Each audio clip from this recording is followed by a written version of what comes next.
ওই বন্ধুরা দ্বিতীয় পর্বের দাদার বাড়ির সবজির উপরে ভিডিও শুরু করছি।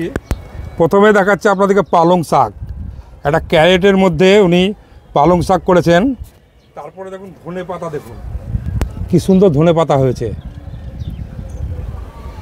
এর পাশে মূলো করেছেন, মূলো একটু বয়স হয়ে গেছে, যদিও মূলোটা বীজ রেখেছি, ওটা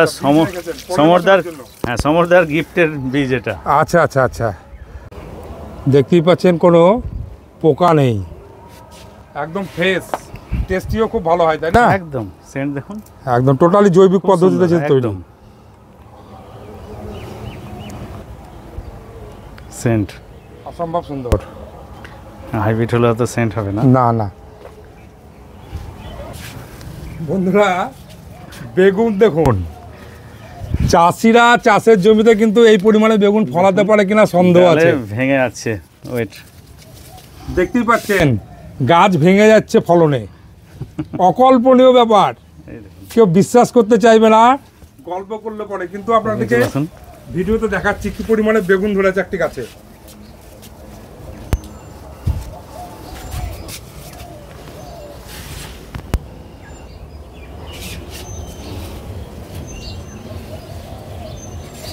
আপনারা দেখতে থাকুন, দাদার সঙ্গে এই নিয়ে আলোচনা করব। এত বেগুন উনি কি করে ধরালেন গাছে? দাদা বলুন তো কি ব্যাপার, এর গোপন রহস্যটা কি? একটা বেগুন গাছে কতগুলো বেগুন আছে মোটামুটি? একবার গুনেছিলাম আমরা 47টা ছিল, 47টা, তারপরে আবার নতুন ফল তো আবার এসেছে, এখন বর্তমানে দেখুন 50টা হয়ে যাবে। 50টা হয়ে যাবে কি বেশি হবে সংখ্যা? বেশি হবে, হ্যাঁ। আচ্ছা, তারপর তুলে খাচ্ছি তো। এই বেগুনের ভ্যারাইটির নাম বলা যাবে? এই বেগুন আমরা আগেই বললাম না যে বেগুন আমরা কোনো ভ্যারাইটি বলে নিয়ে আসি না। বেগুন, টমেটো, লঙ্কা এগুলো বাজারের বেগুন নিয়ে আসলে আমাদের কাছে ভ্যারাইটি, মানে বাজার থেকে চারা সংগ্রহ করেছেন? হ্যাঁ। আচ্ছা আচ্ছা, আপনি যা দেবেন সেটাকেই করে দেখিয়ে দেবো। বলুন তো এই বেগুন গাছের মাটি কিভাবে তৈরি হয়? 50% গোবর সার, 50% মাটি। আচ্ছা, হ্যাঁ, আর থাকলো গিয়ে খোল পয়া জল আর ডিএপি। এই হচ্ছে খাবার। আর এতে কোনো বিষ প্রয়োগ করতে হয়? এতে কোনো কিছু রাসায়নিক আর লাগবে না, যেহেতু খোল পয়াতে ডিএপি দেওয়া থাকেই, ওটাই হালকা পরিমাণে পাই, তাছাড়া রাসায়নিক নেই। কোনো রাসায়নিকের কোনো ব্যাপার নেই। আপনার যদি পোকা লাগে, শীতে ঠান্ডা থাকলে তো পোকা লাগবে না, গরম পড়ে গেলেই পোকা লাগবে, তখন আপনার ওই কাকা। কিন্তু চাষিরা বেগুনের জমিতে প্রত্যেক দিন কিন্তু বিষ ইউজ করেন। ও বিষ আমরা ইউজ করি না, ওটা তো খেতে পারবো না। আমরা যে বেগুনটা খাই সেটা কিন্তু টোটালি বিষে পরিপূর্ণ, কিন্তু এটা জৈবিকভাবে যেহেতু তৈরি, এতে কোনো রকম রাসায়নিক নেই, তো কোনো কিছু পাবেন না, রাসায়নিকও নেই। অসম্ভব সুন্দর, মানে ভাবতে পারা যাবে না যে একটা বেগুন গাছে এই পরিমাণে বেগুন ধরতে পারে। বড় বড় চাষিরা কিন্তু ফেল হয়ে যাবে। হ্যাঁ দেখুন, ডালের যেখানেই তোলা যাচ্ছে না কেন উঁকি মারছে বেগুনে, কি পরিমাণে বেগুন দেখুন, এবং সাইজ দেখুন বেগুনের, অসম্ভব সুন্দর, অকল্পনীয় ব্যাপার। কোনো মানুষ যে এত সুন্দর বেগুন করতে পারেন তার ছাদ বাগানে, এটা ভাবাই যায় না। এই যে বললাম, কৃষি যারা কাজের সঙ্গে যুক্ত, মাঠে যারা বাণিজ্যিকভাবে বেগুন চাষ করেন, তারাও কিন্তু এত পরিমাণে একটি গাছে বেগুন ধরাতে পারে না। এবার আপনাদের দেখাচ্ছি, দেখুন লঙ্কা গাছের হাইট দেখুন। দাদা ক ফুট হবে? নিচে থেকে 6 ফুট। নিচে থেকে 6 ফুট। 6 ফুট। এই গাছটার বয়স কত? 4 মাস, 4.5 মাস, 5 মাস, 4.5 মাস। 4.5 মাস। তাহলে 4.5 মাসে 6 ফুট লম্বা, এবং বের যদি ধরি তাও 6 বেশি হবে। মানে এমন সুন্দর গাছ উনি করেছেন। নিচে কিন্তু 3টে গাছ আছে, একটা হাফ দামে উনি কিন্তু এই লঙ্কা চাষ করেছেন। আর লঙ্কা কাকে বলে দেখুন, ধরে আছে, অসম্ভব সুন্দর। ঝাল হয় লঙ্কা? প্রচণ্ড ঝাল, প্রচণ্ড ঝাল, মানে লঙ্কা কিনতে হয় না।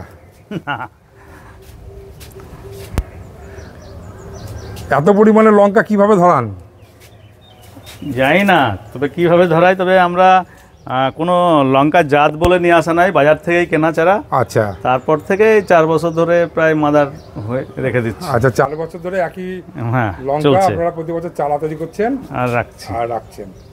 অসম্ভব সুন্দর। এত লঙ্কা কিন্তু ওই যে চাষিরাও কিন্তু জমিতে ফলাতে পারেন একটা গাছে।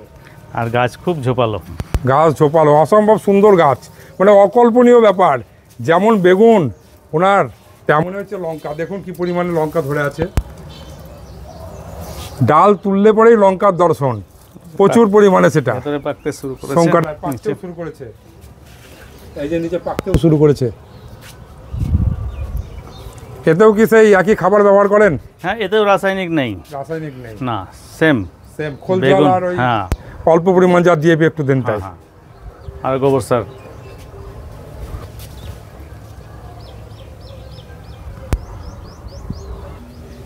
দাদা এটা তো টমেটো, হ্যাঁ টমেটো,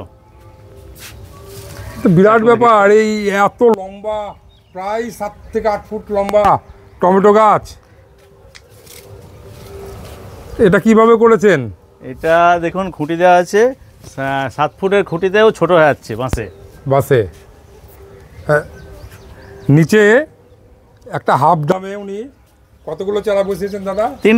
3টে চারা, আর কয়েক হাজার কিন্তু টমেটো ধরে আছে গাছে। এ কি করে সম্ভব এত ফলন? একটু যারা চাষ করে তাদেরকে একটু শিখিয়ে দেন বাণিজ্যিকভাবে, তারা লাভবান হবেন চাষিরা তো মাটিতে আরও আমার মনে হয় যে টবের থেকেও বেশি করতে পারবেন চাষিরা যদি ঠিকঠাক পরিচর্যা হয়। কিন্তু এই পরিমাণে ফলন মাঠেও কিন্তু আমরা দেখতে পাই না, মাঠে নেই। অথচ আপনার ছাদে প্রচুর পরিমাণে টমেটো গাছ এত বড় হবে না তো অনেকের দেখেছি, এত বড় গাছ দেখিনি আমি। সেটাই আমি তো প্রথম দেখছি যে টমেটো। এর আগে ভিডিওতে ফিতে দিয়ে মাপিয়ে দেখিয়েছি, হ্যাঁ 7.5 ফুট ঝুলে আছে, 7.5 ফুট একদম ফিতা আছে, টেপ দেখাবো, দেখিয়ে দিচ্ছি। আর ঝুলে আছে দেখুন নিচে থেকে 7.5 ফুট। আপনি তো হাতি পাবেন না। না টুলে উঠে আমাকে করতে হবে। এই যে হ্যাঁ, এটা ঝুঁকে আছে, 8 ফুট হয়ে যাবে, 8 ফুট লম্বা। মেপে দাদা কিন্তু দেখিয়ে দিলেন একটা টমেটো গাছ 8 ফুট লম্বা, যার ওপর থেকে নিচ পর্যন্ত টমেটোতে একদম ভর্তি হয়ে আছে। অকল্পনীয় ব্যাপার, যত দেখছি তত অবাক হয়ে যাচ্ছে। আপনারাও নিশ্চয়ই অবাক হচ্ছেন। টমেটোর মধ্যে একটা নতুনত্ব আছে, দেখাই আমি। নতুনত্বটা কি, টমেটো কিন্তু ভেতর কিন্তু নরম রস পড়বে না, শক্ত হবে। আচ্ছা, এই দেখুন। আর টমেটো কাটলে পরেই কিন্তু রস কিন্তু মাটিতে পড়ে, সঙ্গে বীজও পড়ে। হ্যাঁ, কিন্তু এটাই হবে না, শক্ত। এটাই বৈশিষ্ট্য। হ্যাঁ, যতই পেকে যাক বা বেশি দিন থাক কাছে, রস পড়বে না। এই যে শক্ত, অকল্পনীয়, অনেক সুন্দর। এই ধরনের বাগান করার জন্য ওনাদেরকে কি পরিমাণে পরিশ্রম করতে হয় একবার ভাবুন। আমরা বড় সৌভাগ্যবান যে ওনার যে পরিশ্রমের ফসল সেটা আমরা দেখতে পাচ্ছি আজকের এই ছাদ বাগানে। শুধু চারিদিকে আপনাদেরকে ঘুরিয়ে ঘুরে দেখাচ্ছি।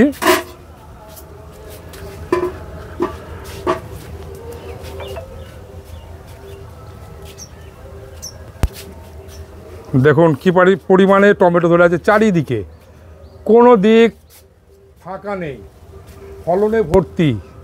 অকল্পনীয় ব্যাপার। এত সুন্দর যে টমেটো করা যায় সেটা ওনার কাছ থেকে শুনতে পেলেন কিভাবে উনি করেছেন।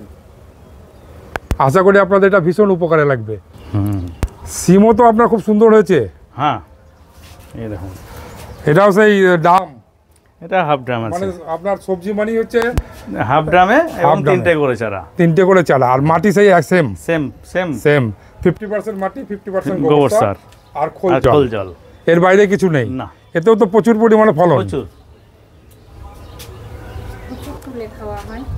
অনেকদিন ধরে খাচ্ছি। আচ্ছা, এটা লাগান কবে? এটা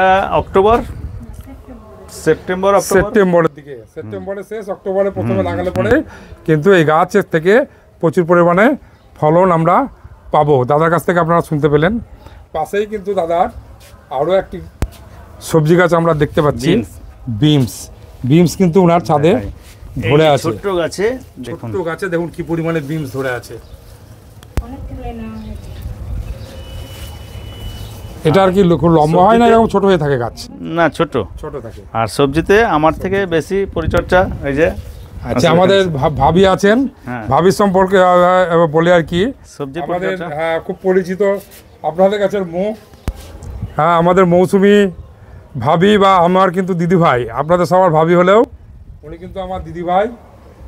এই দিদি ভাইয়ের যে হাতের যে জাদু কৌশল কিন্তু এই ছাদ বাগানে দেখতে পাচ্ছি, সঙ্গে দাদার কঠোর পরিশ্রম সবটাই কিন্তু আপনাদেরকে দেখানোর চেষ্টা করছি। দিদিভাই এই যে বিমস কিন্তু সাধারণত আমরা লতানো গাছ দেখি, এটা ডুয়ার্স প্রকৃতির। আমার ছাদে যে কটা গাছ আছে যেমন শিম ও ডোট, আবার বিনস ও ডোট, যাতে অসম্ভব সুন্দর, আপনার লতা না হয়।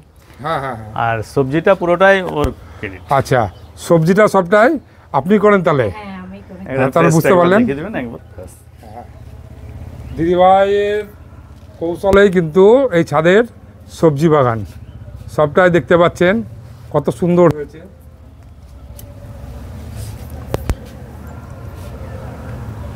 কোনটা ছেড়ে কোনটা দেখাবো, সবগুলোই সমান, এত বেশি ভালো যে ভাষায় প্রকাশ করা যাবে না, অসম্ভব সুন্দর, অকল্পনীয়।